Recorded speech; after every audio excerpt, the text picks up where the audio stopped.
Bismillahirrahmanirrahim.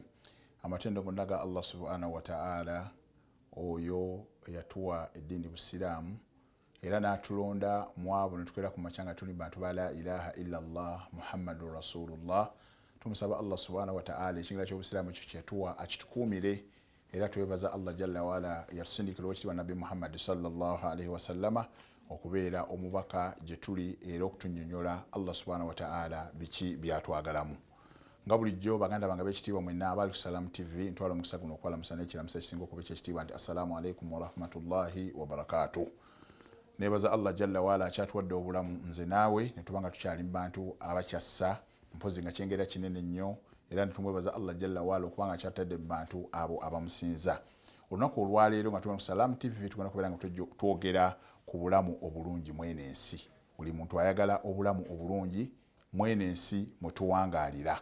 Al-hayatul afdal kama yusammuna. Obulamu obusukkulumu. Obulamu obusinga okuba obulungi nga buli muntu wabuyita. Buli muntu alina kyakoze mwene ensi akikola asobole okuwangala mu bulamu obulungi. Matazawwaja al-mutazawwij, buli muntu yenna anoonya okuwasa oba anoonya okufumbirwa ekyakikola ng'amanyi nti maaso gy'agenda yeewali obulamu obusinga okuba obulungi. Kye kimukoze ekyo n'awasa oba nafumbirwa. Wa madarasa daris, na buli muntu yenna teri asoma oba asomye n'amaliriza misomo gye okola muntu akimanyi nti mu kusoma kwange n'oluvannyuma lw'okumala emisomo gyange anoonyaamu obulamu obulungi mwene ensi. Wa ma tawaddafa almuwaddaf, na buli alina akalimu konna kaakola gy'akeera ne gye yagenze ne gy'ali akola ekiro akola emisana, buli muntu n'abaagenda bonna emitala w'amayanja emirimu gye bakola, buli muntu anoonya obulamu obulungi. Buli muntu anoonya obulamu obusukkulumu. Wama anjaba azzawju illa yuridu hadha al-ayatul afdal, ayatul jamil. N'azaala omwana azaala ng'asuubira okumufunamu obulamu obulungi. Afuna abaana banaazannya nabo, afuna abazzukulu banaamuyamba, afuna abanaamuyamba, afuna abanaamusanyusa qurratu ayun. Obalabeko amaaso okugasanyuka ng'oli ku baana be wazaala oba ku bazzukulu bo. Na buli azaala yenna anoonya obulamu obusinga okuba obw'ekitiibwa. Buli muntu yenna mwene duniya anoonya obulamu obulungi. Alhayatul haniya, oli anoonya obulamu obweyagaza. Alhayatul radiya, naga buno obulamu tufu bwesiimisa. Oba abantu bawangana nabo ng'ala mutuufu ddala obulamu bwesiimisa. Ayina essanyu mu kifuba. Alaba ddala nga obulamu bwalimu alimu istiqlal. Buli muntu anoonya istiqlal al-aish oba al-maisha. Buli muntu anoonya ntebenkedde ntya mu bulamu buno. Buli muntu anoonya bulamu bulungi. Buli muntu mu duniya eno byonna byakola, buli abazadde bafaafaganye n'abaana abo, buli muntu anoonya salahu dhurriya. Nga leero abaana be balongooka asuubira bagenda kuwangala mu nsi nga balina emirembe, kuba abaana balongoofu abataddemu empisa. Omuzadde asobola okukambula omwana n'amukuba oba n'akola ky'obaana byonna kaweefube abazadde gwe batadde ku baana baabwe. Buli muntu anoonya obulamu obulungi, alhayatul afdal. Omuntu awasa omukyala omulungi naga oyo sobola kumuwasa, naga ono gwe nasiimye gwe njagala, buli w'omutunulako ansanyusa, ne wemba siriwo asobola okunneekuumira, ne weba Maria nga asobola okugikuuma. Ebyo byonna bye tubyetoolera anoonyaamu ayatul afdal, obulamu obulungi. Kubanga omukyala mulungi mu ndabika asobola okumwekuumira n'atazunga wano na wali, ate asobola okukuuma ebyobugagga bye. Ebyo byonna omuntu aba Allah abimuwadde aba anoonya bulamu bulungi. Buli muntu anoonya barakatun fil rizqi wa barakatun fil amali. Naga singa Allah anteerekedde omukisa mu mirimu gyange, singa Allah anteekedde omukisa mu byenfuna, ebyo byonna oluvannyuma lwa Allah subhanahu wa ta'ala okubiteekamu, buli muntu anoonya ayatul afdal, obulamu obusinga okuba obulungi. Naye ekisinga okwewuunyisa n'ekinakuwaza, n'awezezza emyaka 8 oba 7 oba 6 nga tafunanga bulamu bulungi, aga nkyanoonya bulamu bulungi. Kizibu okusanga akkiriza batono nnyo illa man rahma rabbi, naga kati nzikiriza muno obulamu bwe ndi bulungi Allah subhanahu wa ta'ala bwe yantegekera, era ndi musiimu nabwo batono abakkiriza ekyo.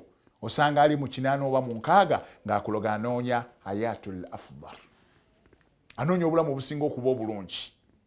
bannaffe abali emitala w'amayanja bonna gye bali anoonya obulamu obwo bubeere bulungi awangalie mu kifo ekyo kuba yo waliyo obulamu obulungi oluusi naga kankole ne beeyaleka e Uganda oba mu Africa nabo babeere bulungi abanoonyeza bulamu businga kuba bulungi ku mwaliro guno ogw'ensi.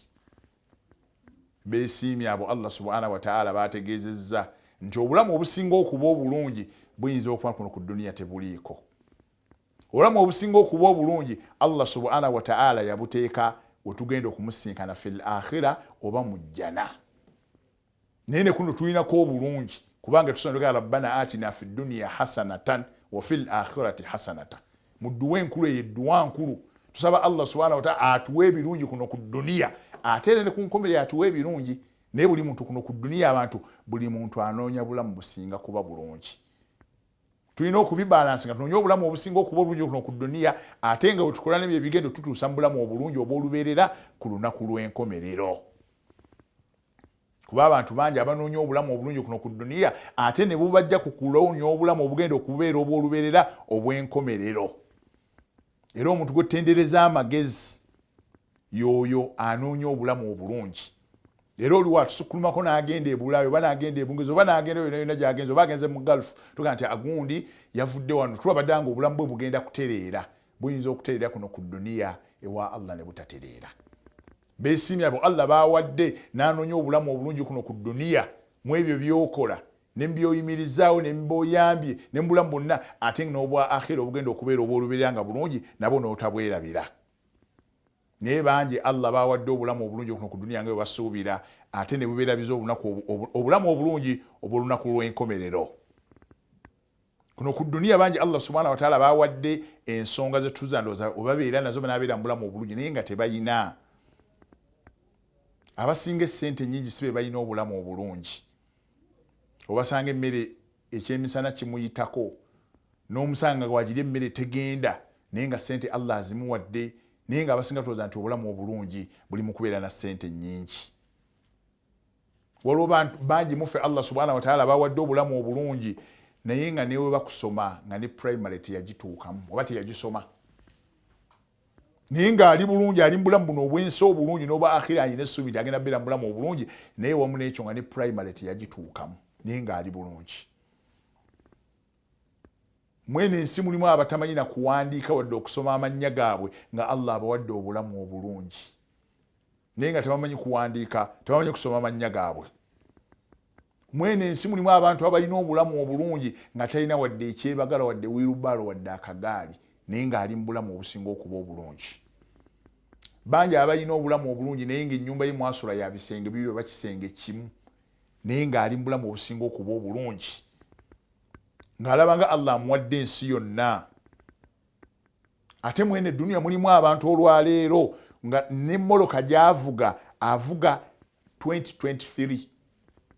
Emmoloka ye ng'empya avuga mwaka 2023 nga gwavuga naye nga talina mirembe tali mu bulamu bulungi. Bangi abali mwene duniya Allah subhanahu wa ta'ala baataddewo olwaleero ng'alina omukyala mulungi nnyo. Ensi yonna emwegomba bithakaafatiha olw'okuba nti mukyala mugunjufu ali civilized naye nga tebalina mirembe n'omukyala oyo omulungi mu ndabika omutendeka omuyigirize naye nga tebalina mirembe era nga talina bulamu bulungi mu duniya bw'anoonya. Bangi abalabika obulungi mu ndabika oba baami oba bakyala nga balabika bulungi naye nga tebali mu bulamu bulungi era nga nabo banoonya. Abo bangi mwene ensi. Abantu bali mwene duniya nga Allah subhanahu wa ta'ala abaana baabwe abadde basoma amasomero agasinga okuba ag'ebbeeyi oba tugayite international school n'amalala naye nga talina mirembe nga tali mu bulamu bulungi. Abantu balina amawanika ga ssente balina billions and billions of money mu banka naye nga tali mu bulamu bweyagaza. Abantu balina ebizimbe n'amaka ng'asula ku yiika 2 ng'amaka gali ku yiika 20 naye nga talina wasiza alabanga okussa kwasiza mu katuli k'empiso naye ng'asula ku yiika 2 kwe kutudde amaka ge nga talina mirembe nga talina bulamu bulungi mwene duniya. N'olw'ensonga eyo Allah subhanahu wa ta'ala olw'okubanga mwenkanya tasobola kuddira bulamu bulungi kubuwa muntu ng'amujeemera obulamu obulungi bwonna bwe tunoonya mu duniya eno Allah abuwa omuntu oyo yenna atamujemera akola ebyo Allah subhanahu wa ta'ala byayagala. Teri muntu asobola kubeera mu bulamu bulungi bwe tuyita obulamu obulungi ng'ajemera Allah subhanahu wa ta'ala. Era abantu batabuse emitwe ne babatwala mu malwaliro g'abalalu. Edda omuntu okugendayo kalinga kamogo. Naga nti bamututte butabika mu ddwaliro ly'abalalu kalinga kamogo. Nerera abayina ssente, abayivu, abagagga, bayina obuyinza, abaana baabwe babbo bennyini oba baani oba baletivu baabwe emitwe gitabuse.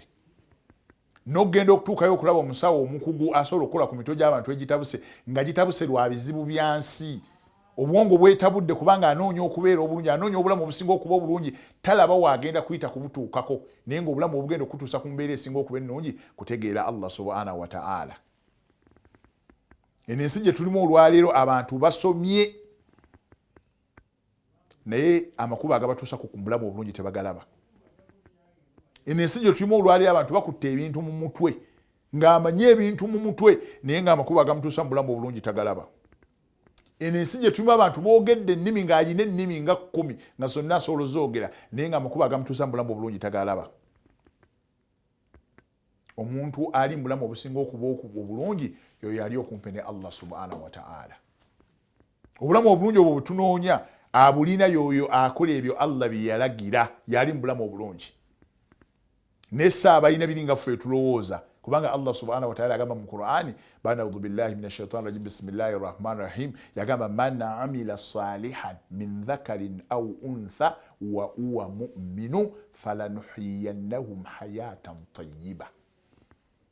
Allah agambye nti abanaakola emirimu emirungi mwami oba mukyala ate nga mukkiriza si musiraamu kyokka agambye wa huwa mu'minu musiraamu ate omukkiriza. Allah agambye falanuhiyannahum hayatan tayyiba. Allah bagenda okuba obulamu obulungi. Kyavamula abantu bayina ensi yonna nga ffe tugirowooza bino tubako ku ngulu naye nga tebayina bulamu bulungi. Kubanga eyo aya baba bagibuuse Allah agambye falanuhiyannahum hayatan tayyiba. Ate Allah subhanahu wa ta'ala olw'okuba wali obulamu obulungi obw'olubeerera n'agamba era ajja kubasasula ensasulo oba empeera esinga okuba ennungi okusinziira ku ebyo bye baakola mu bulamu bwabwe obw'edduniya. N'olw'ensonga eyo baganda bange buli anoonya obulamu obulungi Allah atugambye man amila salihan kola mirimu mirungi. Oba oli mwami oba oli mukyala Allah agambye falanuhiyannahum hayatan tayyiba. Kola mirimu mirungi ate ng'oli musiraamu omukkiriza Allah mwe bajja okuwa obulamu obulungi ne ku nkomerero ate abasasula empeera esinga okuba ennungi okusinziira ebyo mwakola mu bulamu obw'edduniya. Gwe wenna anoonya obulamu obulungi ddayo eri Allah subhanahu wa ta'ala. Kubanga Allah subhanahu wa ta'ala agambye anaakola emirimu emirungi yagenda okubeera mu bulamu obulungi. Tuzuuka ffenna ku makya tastaykizu kulla yawm nga tugenda okunoonya riziki. Ffenna ku makya tukwera kuzuuka ne tudduka tugende tunoonya riziki tunoonya bulamu bulungi. Ne tuzuukusa abaana baffe mu tulo ku makya emmoloka zibatwale zino ezibasomba ez'amasomero oba ffe tubeetwalire tusuubira tubanoonyeza bulamu bulungi naye nga tebulimu Allah. Abamu mu ffe bangi tetukyambala lugoye lupya wadde engatte empya wadde okulabika obulungi wadde okubaako kyokola ewaka. Buli muntu agamba abaana school fees sinnazisasula buli muntu yeeraliikirira baana. Twebonyaabonyeza leo twerekereza bingi nnyo ne tutawangala mu mpangala gye tusuubira gye twandiwangadde lw'abaana tubanoonyeza bulamu bulungi. Naye nga ne batunoonyeza obulamu obulungi abamu tebagenda kutugondera wadde okututegeera wadde okutuwulira wadde okutusasula mu ngeri yonna. Naye nga ffe tulowooza nti tubanoonyeza bulamu bulungi kuba mutudde mu ssomero oba essomero ki gwe lyosuubira nti erisinga okuba eddungi naye nga teririimu ddiini. Nga tebamutaddeemu mpisa za ddiini ye naye gwe osuubira gy'ogenda okufunira obulamu obulungi eyo ekkubo ly'okuterinza obutakutuusa ku kyoyagala. Tobola nga tubaleze ne tubateekamu buli kimu naye ne tutafuna ekyo kitwali tusuubira. Tuteeseemu buli kintu kyonna oli n'akaddi wa myaka 6, 7, 8 naye ng'abaana abawere naye nga tebamugasangako kintu na kimu. Obulamu bwo bennyini balimu obwabwe nga bubi ate nga ne tebamugasanga kintu na kimu. Obwo bwe bulamu bwe tulimu bwe tusuubira nti tunoonya bulamu bulungi.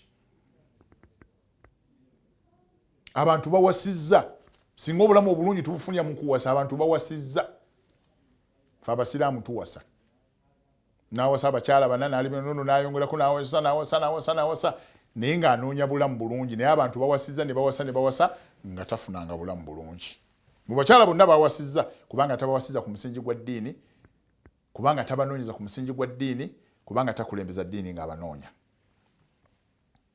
omusajja omu yali agenda kuwasa ihdal mutazawijina fi awwal aam tazawwaj omusajja omu ku ntandikwa y'omwaka yagenda n'awasa omukyala ne bamubuuza ne bamugamba tubuulire ku kigambo okuwasa okwo omukyala guwasizza obufumbo obusanze otya yagamba jannatullahi fil ardi yagamba nze obufumbo n'omukyala wange oli omukyala bye nafunye ne bye nalabye byokka yagamba eno jjana ya Allah gye yateeka ku dduniya yalaba ddala ng'atuuse mu bulamu obusinga okuba obulungi naye falamma su'ila baada injab bamubuuza oluvannyuma lw'okuba baada al anjab oluvannyuma lw'okumala ng'omwami oyo amaze okuzaala n'omukyalo oyo ne bamugamba arifu zuwaji yagamba sharru la budda minhu yagamba obufumbo sibulaba nko kiri awo kizibu ate buli muntu alina okubeera ng'akibeeramu eyo ensi Allah bwe yagikola bwe bulamu obulungi bwe tulowooza ku ntandikwa yagamba nti okuwasa kwe namaze omukyala we namutuuseeko gwe nsinga okwagala ne mumuwasa janna ya Allah eri ku dduniya waayitawo akabanga awangadde naye omwaka gumu omukyala azadde yagamba obufumbo guli awo oguzibu ogunene ate buli muntu alina okugubeeramu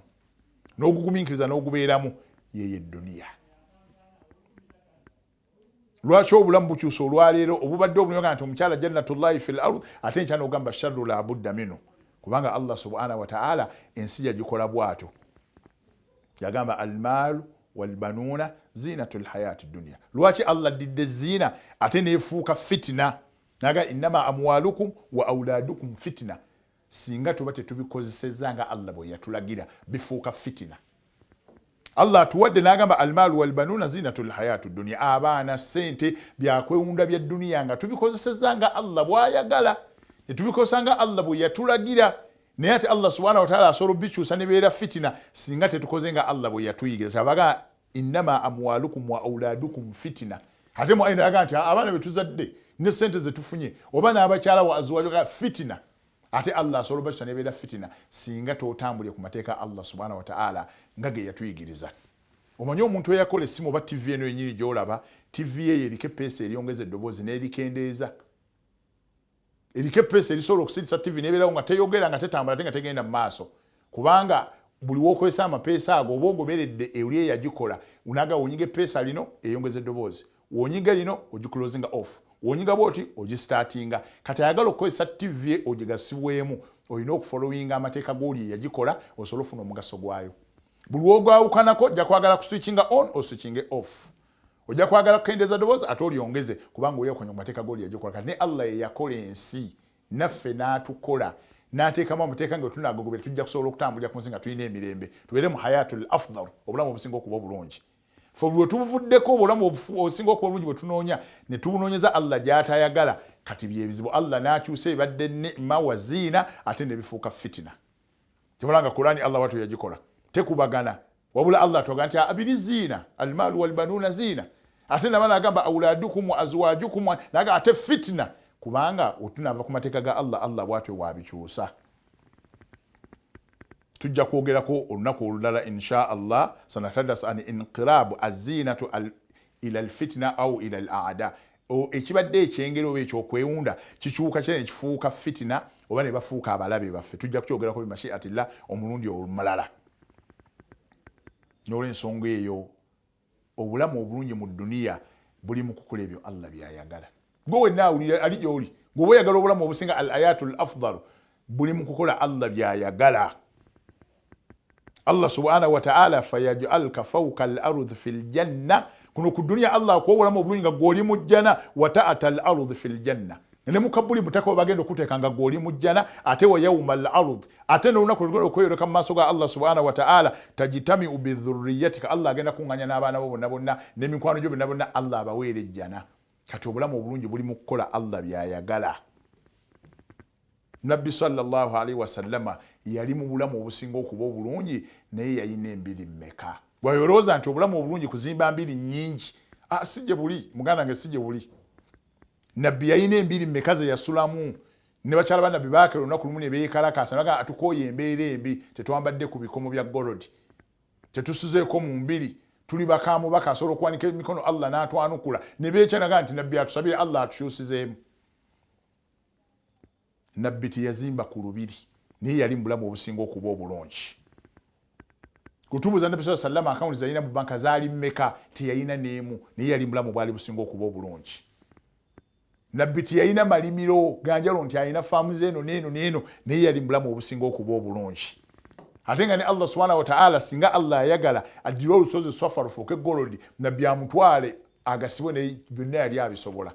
Naye Nabbi sallallahu alayhi wa sallam byonna teyabirina, yali mu bulamu obusinga okuba obulungi. Ffe tuliriddawa era obulamu obulungi tusuubira tugenda kubufuna tutya. Nabbi sallallahu alaihi wasallam yatugamba mu hadisi tugisoma nnyo, SHEIKH baji basomera nnyo yagamba okiwa Nabbi Muhammad sallallahu alaihi wasallam nagamba man asba'a amina. Singa Allah subhanahu wa ta'ala akesa kumakya obudde ne bukeera ne buvaako eddiba ng'olina emirembe nga toyina kunoonya. Eno ensi Uganda togiraba ng'ennene eyinza okufuukira nga bakunoonya. Nga otokako ekibalwa oba kuntumye oba poliisi ekunoonya oba wakoze emisango ki ng'ensi ekunoonya, oyi emirembe obulamu obulungi buba bukuweddeko.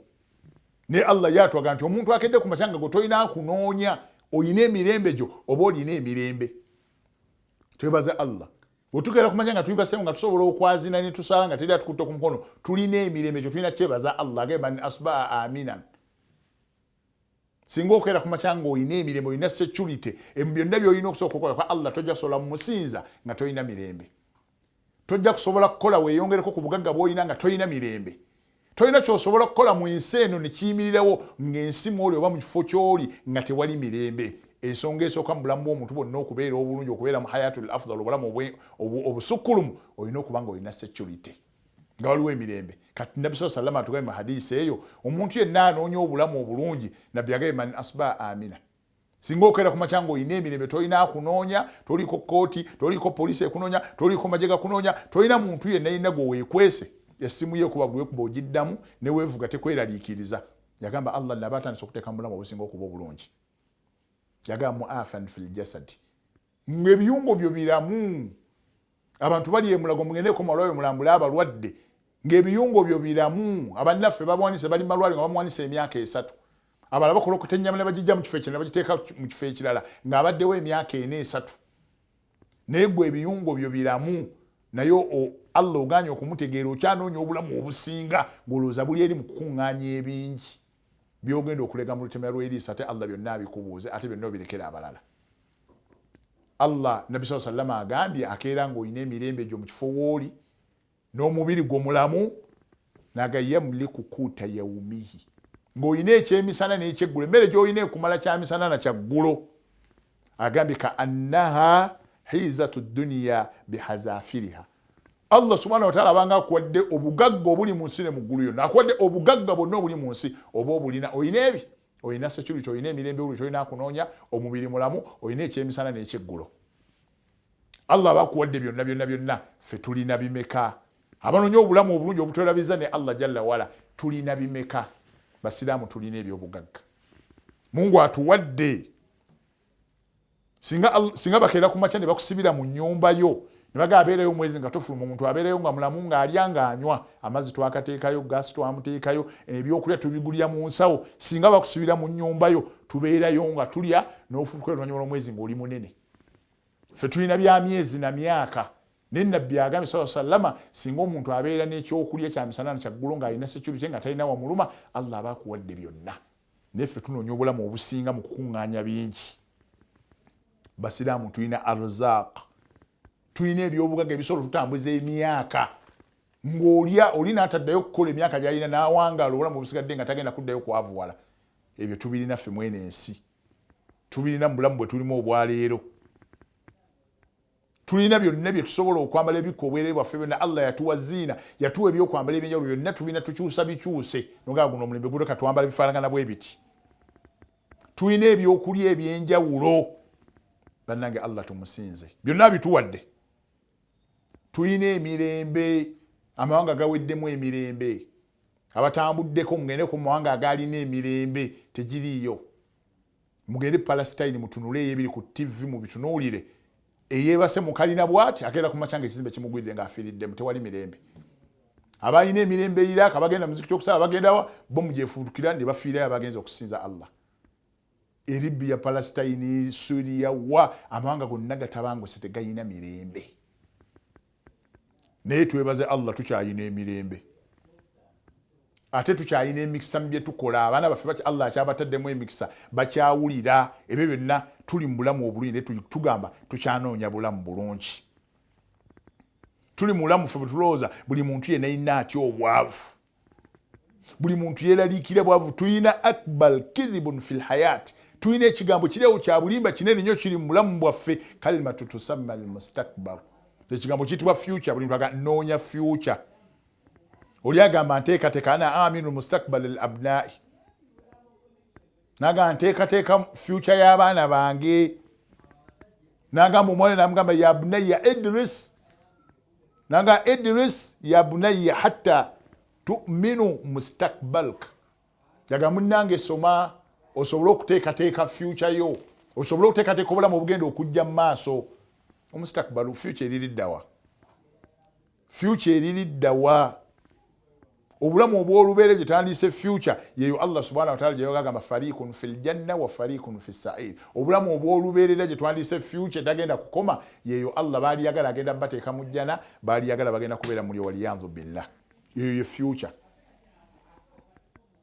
yeyo future kuno ku dunia tekuliiko future tekuliiko future nti mu bulamu obw'olubeere kuno ku nsi tebuliiko wotaabuteeketeeka obulamu obw'olubeera ku muno obulamu obw'eddunia toyina ekyokulabirako tuzze twogera mu bintu bingi mu bulamu bwaffe buli muntu kuba za katambi mu bulamu bwo olabe engeri gye tunoonyamu future twabe n'abagifunye ne tugamba nti wallahi in future nja kuwasa buli muntu walowooza omuvubuka atanasaga inshallah in future ngenda kuwasa naye innal mustakbar anta tazawwaj oba anta takhallaj buli muntu alowoozaga nti inshallah in future omwana asoma owa primary aga nti future yange yonna kusoma misomo nfulume bantikkire gye tuyita ffe naga nti innal mustakbar anta takhallaj mash takhallajna gwanoonya future nga wafulumadde omisomo wagikubadde oluku mutwe oba olina diguli mmeka oba 3 oba 1 oba 2 kalaasi wamala okusoma naye walowooza nga nti namala ne bantikkira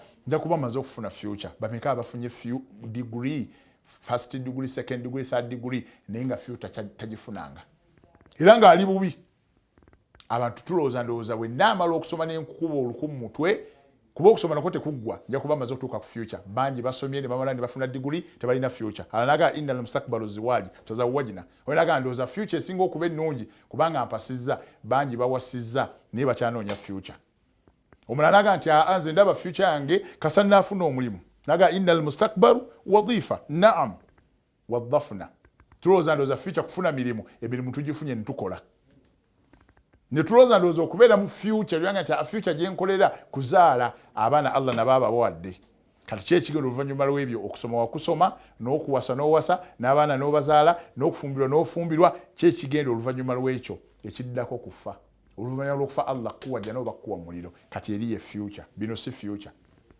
bino tubiyitako buyisi bitutambuza bulamu kututuusa ku buli ne future entuufu yeri ewaliriyo life eno gye tuluka eyaffe gye tuyita liyo life erina weekoma yakaseera buseera ne liyo life future eri nga tumaze okuyingira ejjana gye tusaba Allah tuteeke mu bantu bagenda ogiyingira tusaba Allah tujje mu bantu bagenda okuyingira omuliro naye yewali future abantu bangi beerimbye n'ekigambo future nabaana baffe ntubalimba nkutegekera future abantu bateekateeka obulaga ategekera baana kuleka future eno si ye future gye tubateekako abaana baffe ne baganda baffe n'emikwano gyaffe tubalaga obulamu obuddako nti Allah atugamba kukola bino atuwa obulamu obw'olubeera ye wali future twetaaga okutuula mu jjana ya Allah subhanahu wa ta'ala tajiri min tahti al anhar nga gye tutuddemu wansi emigga gikulukuta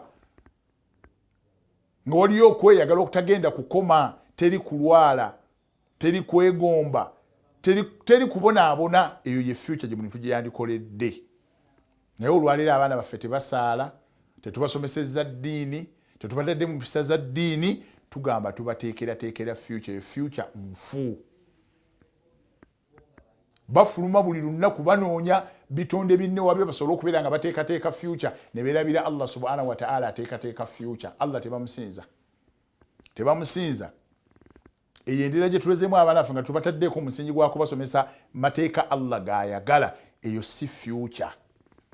Okweyagala ko tusuubira nti bagenda okufuna tebagenda kufuna. Ebbanga etunamala nga abaana baffe tubateekera bulamu bwa dduniya bwokka ne twerabira nti bulamu bwa dduniya oluvannyuma lw'obulamu obw'edduniya ate waliyo obulamu obwa akhira obw'olubeerera. Tuteeketeeka abaana mu bulamu buno obw'edduniya nga abatagenda kugivaako ate nga tubateekateeka n'okubeera mu bantu abagenda okubeera mu buno obwa akhira obugenda okubeera obw'olubeerera kubanga ye future. Abantu babonyeebonye emyaka 87 n'akuŋŋaanya ebintu bingi nnyo. Allah n'abimulesa mu lutemera lw'eriiso. Tetuganye nti tetukola, tulina okukola sobola okubeezaawo obulamu bwaffe. Allah bwatyo yateekateeka edduniya naye ng'ate Allah tetumwerabidde. Kubanga olunaku Allah lwakulesa ebintu byokoze emyaka 80 bakubuuza ekibuuzo kimu, man rabbuka, katonda wo yaani? Kati Allah mu mutima gwo mwali.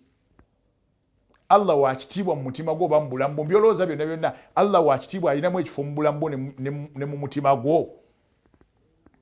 Baswahaba bannabbi ab'ekitiibwa baali basiimu, baalina obulamu obwali businga okuba obw'ekitiibwa naye baalinanga ntende n'amazzi. Nabbi sallallahu alaihi wasallama yali musiimu, yali mu bulamu obusinga okuba obw'ekitiibwa obweyagaza naye yali mugumiikiriza. Yalinako omulundi gumu ng'alina ekkanzu emu, marra muwangazi bw'alina akaseera ketuuka ng'alinamu ekkanzu emu. Era hadisi Nabbi sallallahu alaihi wasallam ajunuza Aisha radhiyallahu anha atunza mu hadisi emu n'agamba mbu lamma alima anna tujara min sahabati rasulillahi sallallahu alaihi wasallam, agamba ata Nabbi Aisha atunza nti baategera waliwo abaswahaba oba abasuubuzi ku mulembe gw'omutima Nabbi Muhammad sallallahu alaihi wasallam baleeta bikumash oba bikumush mina shami, baleeta obujoola bw'engoye nga babusuubula kuva Shami. Ne Aisha radhiyallahu anha agamba qalat Aisha nagamba law arsalna lahum ya rasulallah linashtari qamisaini, yagamba ya rasulallah singa tubatumira omuntu batuguzeeyo ekkanzu bbiri kuba olina ekkanzu emu. Nabbi namugamba fa aina, qala min aina ya Aisha, yamugamba ekkanzu eyo tugenda giguza kirangi gyewa. Nabbi yalina ekkanzu emu. Aisha amugamba abasuubuzi baleese obujoolo kuva Shami, tutumeyo omwana batuguzeeyo ekkanzu mmeka? Bbiri. Nabbi ambuuza sente ezigenda okugula ekkanzu ebbiri tugenda kuzijjawa? Aisha addamu n'owekitiibwa Nabbi Muhammad sallallahu alaihi wasallam n'amugamba qalat tugende tubagambe batuguze nabbanja. Nabbi sallallahu alaihi wasallam yaddamu n'amugamba tubatuguze ebbanja. Aisha anyoye Nabbi n'amugamba ati abo babanga ekkanzu bagitunda dirhamu 2, tubagambe batuguze ebbanja, oba naakoma omulundi ogwokubiri tubaweemu dirhamu 3 singa banaaba bakikkiriza. Baatumayo omubaka eri abasuubuzi bali ne babagamba saala lahum rasulullahi sallallahu alaihi wasallama yashtari minkum daina, Nabbi asabye mukkirize mumuguze ekkanzu naye nga mumuguza bbanja. Bamugamba imsik asaka qala ma abiu illa binaqdi. Ekigambo kitegeeza bayinga nga tambulamu ffe tetutunda bbanja twagala cash. Nabbi baamumma okumuguza ekkanzu ey'okubiri oba n'ey'okusatu nga bamuguza ebbanja. Omusajja n'addamu n'abagamba agulaye Muhammad mutabani wa Abdullah, ne bamugamba ma ba'bidain, naga tetutunda na bbanja, tosobola kuwa kanzu nga tugikuguza na bbanja. Nabbi sallallahu alaihi wasallam baddayo ne bamwama oli yagamba tugumiikirize n'enemu gye tulina, tugumiikirize n'emu gye tulina. Yali bulamu obusinga okuba obulungi naye ng'alina ekkanzu emu, ffe tulina engoye mmeka. Ne gwe yagenda okugyewoolako ne bagigaana okugimulaga tebatunda bbanja, atambula asikemu abaviire, tebatunda bbanja. Nga tujja kuwa mfa kya dirhamu 2 buli kanzu, tujja kuwa 3 ng'okomeraga tetutunda bbanja. Omugezi tambula ove wano wadde Muhammad yagula tetutunda bbanja. Ne bagimumma naye gwe bagimma yaani ye khairu khalqillah, asinga ebitonde bya Allah byonna. Mu kanzu yeemu yalina emirembe, yali mubulamu obusinga okuba obw'ekitiibwa. Oyo yalina emirembe n'obulamu obusinga okuba ekitiibwa. Wakana yarubitu ahyana batnuhu bihizam lisababi al-ju', n'olubuto lwe yalusibanga n'omugo oba n'ekiwuzi oba n'omusipi olw'obuyitirivu bw'enjala. Walakin kana saida oba kana fi ayati al-afdal, yali ayina emirembe ng'ali mulamu obusinga okuba obulungi wamu n'ekyo nga yeesiba n'omusipi ku lubuto olw'obuyitirivu bw'enjala. Era ne bazituka ekiro basahaba bannabbi n'olwekibwa nabbi Muhammad sallallahu alaihi wasallama ne bakaaba ne basinza Allah era ne bakoola Allah mu bulamu bwe baalimu baali basiimu. Omusajja omu yabuuza Abdullah ibn Ahmed yabuuza kitawe n'amugamba ya abati matarah, obulamu obulungi tugenda kubufuna ddi tukakkaneko? N'amugamba ira, yamugamba obulamu obulungi tugenda kubufuna, n'agamba otulumala okuyita ku jisil jahannama khalfa dhuhurina, ne tuyita ku lutindo olwo olugenda okubeera ku muliro ne tumukuba amabega, n'agamba tuddira ekigere kyaffe ekyaddyo ne tukiteeka mu jjana. N'amugamba hunalika raha ya Abdallah, yamugamba wali emirembe tugenda okufuna ku buweerero bwe bulamu obulungi bwe tugenda okufuna ng'omuliro tumaze okugukuba omugongo n'olutindo lyoli ku muliro tumaze okuluyitako ng'ekigere kyaffe tukitadde mu jjana ekisooka, awo tusuubira okutandika okufuna ku mirembe. Naye waggulu w'ensi waliyo bigezo, kyova Allah subhanahu wa ta'ala yagamba khalaqa al-mauta wal hayata liyabluwakum, Allah yatuwa buno obulamu n'okufa kutugezesezaamu bani abagenda okukola emirimu Allah subhanahu wa ta'ala gy'ayagala, asobole okubawo obulamu obusinga okuba obw'ekitiibwa, asobole okubateeka mu bulamu buli obw'ekitiibwa obusinga okuba obw'ebbeeyi. Obulamu bw'edduniya tubuyitamu buyisi tutuuke mu buli Allah subhanahu wa ta'ala bwe yatuteekerateekera. Eno edduniya tugifunyamu bitende ebigenda tuyingiza ejjana, abo baali bakkiriza, abo baali basaddaase, abo baali balambuzi ba nnyumba ya Allah, abo baali bawi ba zaka, abo baali basaaze, abo baali bakowooza abantu okubaza eri Allah. Buli muntu tufuniramu bitende ebigenda tusa mu maaso ga Allah nga buli muntu alina lanka mwayingirira ejjana. Gwe muno mu dduniya kitendo ki ky'ofunyeemu? Oli ddaayi okoola abantu okubaza eri Allah, oli mu bantu abawa ezzaka, oli mu bantu abayamba, oli mu bantu abasaaze, oli mu basomi ba Qur'ani, oli mu batulabul ilmu. Kitendo ki ky'olina mu eno edduniya Allah kwagenda okuyisiza okuwa ejjana? Kitendo ki ky'olina mu dduniya Allah subhanahu wa ta'ala kyagenda okuyitako akuwa ejjana? Eno edduniya ya Allah subhanahu wa ta'ala tuginoonyamu bitende ebigenda okubeera nga bituusa mu jjana. Tetulina kye tugenda kugijjamu kyanjawulo nnyo, n'olw'ensonga tudeeyo tusinze Allah ewali al ayatul afdal. Omusajja omu bano Abawarabu abajja wano tubayita nnyo wano mu ggwanga Uganda, tubateekakanya abazikiri kalenge. Yajja wali ebweya ewali ekitebe ekikulu eky'abasajja bamuyita abazikiri kalenge, ne batambula mu mizikiti okwetoloola Uganda nga bwe batambula mu nkola yaabwe gye mumanyi obulungi. Bwe batambula ne bamala ne bakwata engugu zaabwe ng'ennaku zaabwe ziweddeko ze baali bagenze fi sabilillah, ne bakomawo mu muzikiti gwabwe wali ebweya nga musajja Muwarabu. N'asaba bamuwa omuntu agenda okumuvuunulira ebigambo bye yali ayogera, n'agamba mumpe omuntu asobola okuvuunula ebigambo bigenda okwogera abivuunule mu butuufu bwabyo. Sheikh n'asituka amuvuunulira ebigambo. We yasituka n'abagamba nti ntambudde yonna gye tutambudde ntwetoloola Uganda yonna Allah gy'atusobozesezza okutuuka. N'agamba naye yonna gye tuyise, n'abagamba mwe bannayuganda abatudde wano mwenna mulinga amanda, black chako gano ge tufumbisa. Yagamba bannayuganda mwenna bwe batunde bati yonna gye mpise mufaanagana ng'amanda. N'addamu n'agamba vuunagavuunule bulungi, kitegeeza nti bafaanagana amanda mu kkala nti maddugavu. Yagamba si kyentegeeza. Yagamba kyentegeeza mukyo gye mpise yonna ndabidde ddala bannayuganda mu abawangaalira wano nga mufaanaganako amanda ge bakutte ne bagookya ne bagateeka mu kyokero ne gajja kugamba nga gali mu kubonaabona. Okwata omuti n'oguteeka mu kyokero oguteeka oba mu tanuulu oba ogubonyaabonyeza ku gwokya. Yagamba mulinga amanda ge bakutte ne bateeka mu kyokero ne kibookya. We kimaze okubookya amanda gali ne bagabugumya. Amanda gali we gava mu kyoto kiri nga bagawozezza gavaayo ne bagateeka wali ku bbali kubanga batugenda okufumbisa. Enkuba kwata emiti ne bagiteeka mu kyokero gikola amanda. Naye agamba mulinga emiti gye baateeka mu kyokero gikola amanda ne babookyeza mu kyokero mulundi ogusooka. N'agamba amanda w'ogajjamu n'ogateeka wali ku bbali gafaanaganako, galowooza ntooza gawonye omuliro. Naga naye ate buli akwata amanda ago n'agagula agazza mu muliro, ate buli agateeka mu sigiri agookya kugasaanyaawo.